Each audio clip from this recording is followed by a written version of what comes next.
మొత్తం ఎవరైతే 36 మంది స్టెల్లాలో ఎక్స్పోర్ట్ కోసం షిప్ తెచ్చుకున్నారో స్టెల్లాని 36 మంది ఎక్స్పోర్టర్లు, ఆ 36 మంది మాట్లాడుతున్నారు కాకినాడలో. ఏమంటే మేము చిన్న వాళ్ళమండి, మా దగ్గరికి వచ్చి 35,000కి 3,000 ఎక్కిచ్చింది అక్కడ, మాది అదని ఇదని మా దాని గురించి మాట్లాడుతున్నారు. అసలు 42,000 షిప్ మొత్తం ఒకటే తీసుకెళ్తున్నాడు వాళ్ళ ఇయ్యంకుడు, ఆర్థిక శాఖ మంత్రి ఇయ్యంకుడు. ఆ షిప్ లోకి వెళ్లి చూడరా, ఈ షిప్ మీద నిందేశారని వాళ్ళు ఎవరు నిందేశారని వాళ్ళు చెప్తే అదే అన్నా, కళ్ళు కనపడవన్నా, తెరలు ఉంటాయి. ప్రతిపక్షం ఏంటే ఇప్పుడు నాకు ఎవడో సమాచారం చెప్తే మీ 2 పేపర్లో ఒక పేపర్ విలేకరి, మీ 10 ఛానల్లో 2 విలేకరులు నాకు చెప్పారు. కాకినాడ అంతా ఇట్లా వాళ్ళందరూ 36 మంది ఎక్స్పోర్టర్స్ ఎవరైతే షిప్ తెచ్చుకున్నారో స్టెల్లా అని వాళ్ళు మాట్లాడుతున్నారండి. ఆ షిప్ ఎందుకు చెక్ చేయరు, దాంట్లో కూడా ఉన్నాయి కదా అని చెప్పి అన్నారు.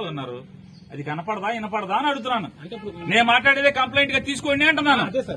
అరే నేను నాకు చెప్పింది నేను విన్నాను. నువ్వు నీ నిజాయితీ నిరూపించుకో.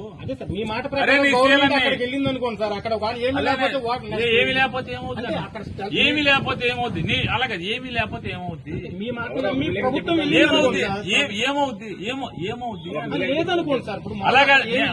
అలాగే మరి ఎందుకు వెళ్ళారు? ఇప్పుడు ఎవరో మీరు ఎందుకు వెళ్ళారు? కలెక్టర్ ఎందుకు వెళ్ళారు? రమణ నువ్వు TV5 ఉద్యోగం చేసినంత మాత్రం ఊరికేదో మాట్లాడితే అట్టగా నువ్వు వచ్చావు, నన్ను అడిగావు, నేను చెప్తున్నా. అడిగే దాంట్లో నేనున్నాను. స్టెల్లా అనే షిప్ దగ్గరికి ఏదో కంప్లైంట్ వచ్చి వెళ్ళారు కదా, అట్లాగే ఇది కూడా కంప్లైంట్ ఎందుకు వెళ్ళరని అడుగుతున్నా. వెళ్ళమనే చెప్తున్నా కదా. కాదు, ప్రభుత్వం ఒక వ్యవస్థ, ఎన్నో పోలీసు వ్యవస్థకి లేకపోతే నిఘా వ్యవస్థలకి ఎన్నో కంప్లైంట్లు వస్తాయి, వెళ్ళి చెక్ చేయరా అన్నా. అదే సార్, మీ బేస్ చేసుకుని వెళ్ళొచ్చా సార్ అంటున్నాం. రేపొద్దున మళ్ళీ వాళ్ళు ఎవరో చెప్పారు నాది అలా అని అంటే ఎవరో విలేకరులు చెప్పారు. ఎందుకు వెళ్ళరు మీరు? అలాగే మీరు బందర్లో విలేకరులు, మీరు కలెక్టర్లకి పోలీసులకి ఫోన్ చేస్తే అక్కడ పేకాడు జరుగుతుంది, ఇక్కడ పేకాడు జరుగుతుంది, అక్కడ గంజాయి జరుగుతుందంటే పోలీసులు పరిగెత్తరా? కాదు, నువ్వు అక్కడ గంజాయి పట్టుకు తీసుకురా అని అంటున్నారా? మరి మీరు అడిగేది అదే కదా. నేనదే చెప్తున్నా.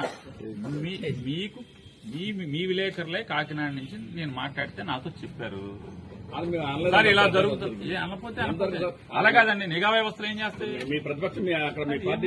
ఆయిల్ ఖర్చులు ఇవ్వాలా? నేను బోటుకి ఆయిల్ ఖర్చులు ఇవ్వాలా? ఏంటి నాకు అర్థం కాలేదు మీ భాష. మీ ఛానల్ ఇప్పుడు తప్పేం లేదు, మీరు విశ్వాసంగా ఉండండి ఛానల్కి. కానీ నేనన్నా ఆ షిప్ మీ శీలాన్ని పరీక్ష చేసుకోవాలి కదా అన్నా.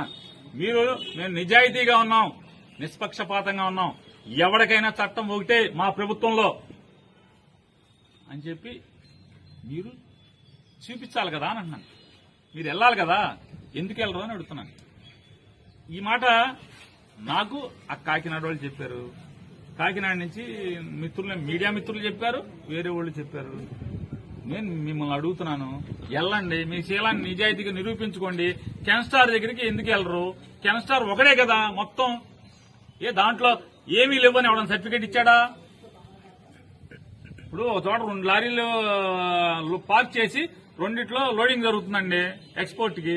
ఒక లారీ మీద ఎవడో చెప్పాడు, అక్కడికి వెళ్ళాక 2వ లారీని చూడరేంటి? చూడరా అని అడుగుతున్నాను. చూడాలి కదా.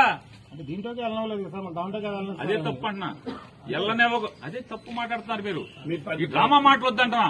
నా ప్రశ్న, మీరు పోర్ట్ అధికారి, కస్టమ్స్ అధికారి ఇద్దరు మీ షిప్ లో ఉన్నారు. పర్మిషన్ ఇవ్వనోడు ఎవడో అన్నా ఇవ్వలేదు. మరి ప్రభుత్వం ఏం చేస్తుంది? ఇవ్వడం వాళ్ళని, పర్మిషన్ ఇవ్వడం వాళ్ళని. ఈ రాష్ట్ర ఉప ముఖ్యమంత్రికి షిప్ లోకి వెళ్తాక పర్మిషన్ ఇచ్చేది ఇద్దరు. షిప్ వాడు కాదు పర్మిషన్ ఇచ్చేది. సెంట్రల్ గవర్నమెంట్ కూడా ఏదో పిచ్చి మాటలు మాట్లాడబాక. మీ ఓనర్ గారు బాగా మెచ్చుకుంటాడులే, ఆయన టీటీడీ ఆడవాళ్ళు ఉన్నాళ్లే, సెంట్రల్ గవర్నమెంట్ దేవుడి భజనలో ఉన్నాడు కానీ ఆయన అదే దేవుడి భజనలో ఆయన ఉన్నాడు సీరియస్ గా. నిన్ను చూడలే కానీ ఇప్పుడు ఎన్ని అడిగామని ఎన్ని చూడలే.